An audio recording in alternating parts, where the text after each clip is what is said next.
A pancreatite é um processo inflamatório do pâncreas que pode atingir órgãos distantes e gerar consequências fatais ao animal. Nessa aula é justamente isso que vamos estudar, então já deixa o like nesse vídeo e vamos para a aula. Anatomicamente, o pâncreas é formado por dois lobos, o direito e o esquerdo. O esquerdo fica atrás da curvatura maior do estômago, enquanto o direito se estende ao longo da porção descendente do duodeno. O pâncreas é uma glândula mista, que possui tanto funções endócrinas quanto exócrinas. A sua porção endócrina é formada pelas ilhotas pancreáticas e fica responsável pela secreção de insulina e glucagon. Já a sua porção exócrina é composta por ácidos, que produzem o suco pancreático, que por sua vez contém uma gama enorme de enzimas digestivas. Esse conteúdo cai no sistema de ductos e é direcionado ao duodeno. Quando a gente fala do sistema de ductos do pâncreas, existe uma diferença anatômica importante entre cães e gatos. Nos cães, o ducto pancreático acessório é o principal, e ele desemboca na papila duodenal menor. O ducto biliar desemboca separadamente na papila duodenal maior. Já nos gatos isso é diferente. O ducto pancreático se une ao ducto biliar, e ambos vão desembocar na papila duodenal maior. Essa diferença anatômica predispõe os gatos à chamada tríade felina. As enzimas pancreáticas são sintetizadas dentro das células acinares, na forma de zimogênio dentro de grânulos. O zimogênio é a forma inativa da enzima. Esse mecanismo impede a autodigestão. Isso porque ali tem enzimas para digerir os mais diversos nutrientes, como as proteínas, lipídios e carboidratos. E caso elas fossem produzidas na sua forma ativa, o parênquima pancreático iria sofrer autodigestão. Exemplos de enzimas que existem ali são a lipase pancreática, a amilase, a colesterol esterase e a tripsina. Aqui só são alguns exemplos. O tripsinogênio é a forma inativa da tripsina. Essa enzima é importante porque, quando ela se ativa, ela sai ativando várias outras em cascata. Guarda essa informação porque é importante para entender a fisiopatologia do processo. O suco pancreático também é formado por água e bicarbonato. Quando o alimento chega no duodeno, hormônios como a secretina e a colocistocinina são secretados, e esses hormônios vão estimular a secreção do suco pancreático na luz do duodeno. No estágio inicial da pancreatite, o tripsinogênio é ativado prematuramente em tripsina dentro dos ácidos.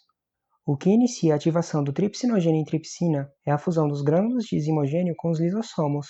Esses lisossomos contêm proteases que ativam a enzima. Uma vez ativada, a tripsina começa uma cascata de ativação e vai ativando várias outras enzimas ali dentro, como a fosfolipase e a quimiotripsina.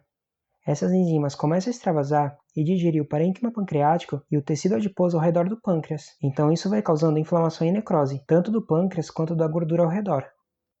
Dentre as enzimas digestivas, a fosfolipase é uma das mais importantes para promover o dano tecidual, já que ela digere a bicamada lipídica da membrana celular. E além de inflamação e necrose, também ocorre isquemia por conta de lesões vasculares, o que acentua ainda mais a necrose. Mas a pancreatite não é apenas um evento local. A inflamação pode se estender para o estômago, duodeno, cólon, fígado e rins. A isquemia e necrose também levam à liberação de mediadores inflamatórios para a circulação, além das enzimas ativadas, o que vai gerar uma síndrome de resposta inflamatória sistêmica com consequências graves, como por exemplo necrose hepatocelular, edema pulmonar, afeta também os rins causando degeneração de células tubulares e, além disso, o animal pode ter coagulação intravascular disseminada e choque, levando à falência múltipla de órgãos e morte. A pancreatite pode se manifestar na forma aguda ou na forma crônica. Na doença aguda, as alterações do tecido são totalmente reversíveis, mas a destruição progressiva do tecido faz com que o processo evolua para a forma crônica, e o tecido pancreático vai começar a ser substituído por tecido conjuntivo fibroso, ou seja, vai acontecer fibrose e pode haver também atrofia acinar. Essas alterações que ocorrem na pancreatite crônica são irreversíveis. E essa lesão crônica também pode gerar outras consequências. A perda de ácidos pode gerar insuficiência pancreática exócrina, e a destruição de ilhotas pancreáticas pode gerar diabetes mellitus. Mas geralmente a destruição não é suficiente para causar essas alterações. Nos gatos, a pancreatite pode vir acompanhada de doença inflamatória intestinal e colangite, por conta daquela diferença anatômica da espécie, onde o ducto pancreático desemboca junto com o ducto biliar. Esse quadro é clinicamente conhecido como tríade felina. As causas da pancreatite não é clara, mas existem alguns fatores predisponentes, como hiperlipidemia, medicações e endocrinopatias, porém, a maioria dos casos é idiopática. Em Schnauzer miniatura, existem evidências de predisposição genética, e apesar da doença ser mais comum em cães e gatos, também pode ocorrer esporadicamente em equinos, e geralmente por migração parasitária ou infecção bacteriana. As manifestações clínicas clássicas da pancreatite é um quadro de abdômen agudo, ou seja, dor abdominal e vômito. A dor abdominal é na região epigástrica e faz com que alguns pacientes adotem a posição de prece. Mas nem todos os animais vão apresentar dor no exame físico. Mas isso não necessariamente significa que o animal não está sentindo dor. Muitas vezes significa que não conseguimos detectar a dor nesses pacientes na hora do exame. Mas os sinais clínicos podem variar muito dependendo da gravidade da doença, e são inespecíficos. Os pacientes podem cursar com desidratação, taquicardia, diarreia, anorexia e prostração. Os sinais podem ser semelhantes a de outras doenças gastrointestinais. O diagnóstico da pancreatite é baseado no conjunto de informações, como histórico, manifestações clínicas, exames laboratoriais e exames de imagem, que é o que vamos ver agora. Nos exames de imagem, o ultrassom abdominal é o método de escolha inicial para os pacientes suspeitos, já que a sensibilidade do exame fica em torno de 68%, mas o diagnóstico definitivo não é estabelecido pelo ultrassom, e outros exames mais específicos devem ser usados para confirmar. Os exames laboratoriais de rotina mostram alterações inespecíficas e que não são obrigatórias. No hemograma, podemos observar uma anemia de baixa magnitude por conta do processo inflamatório.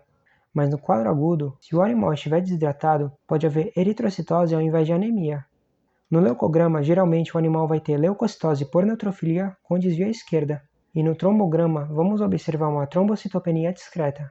A trombocitopenia pode ser indicativo de SID, então também é importante avaliar o TP e o TTPA, que ambos vão estar aumentados. No exame bioquímico, podemos observar algumas alterações, lembrando que a doença reflete também em outros órgãos. Esses animais podem ter azotemia por dano renal e pela desidratação, ou seja, pode ser uma azotemia renal ou pré-renal. Eles podem também ter aumento de enzimas hepáticas como ALT-FA e hiperbilirrubinemia, e isso acontece pelo dano hepático. Se o animal tiver fluido peripancreático ou efusão peritoneal, o líquido vai ter a característica de um exsudato. Se você se sente perdido nos exames laboratoriais e tem dúvida de como interpretar essas alterações para chegar no diagnóstico das doenças, eu vou deixar um e-book gratuito na descrição do vídeo. E também vou deixar um link de um curso completo de interpretação de exames laboratoriais, que nesse momento está em promoção, então dá uma conferida lá.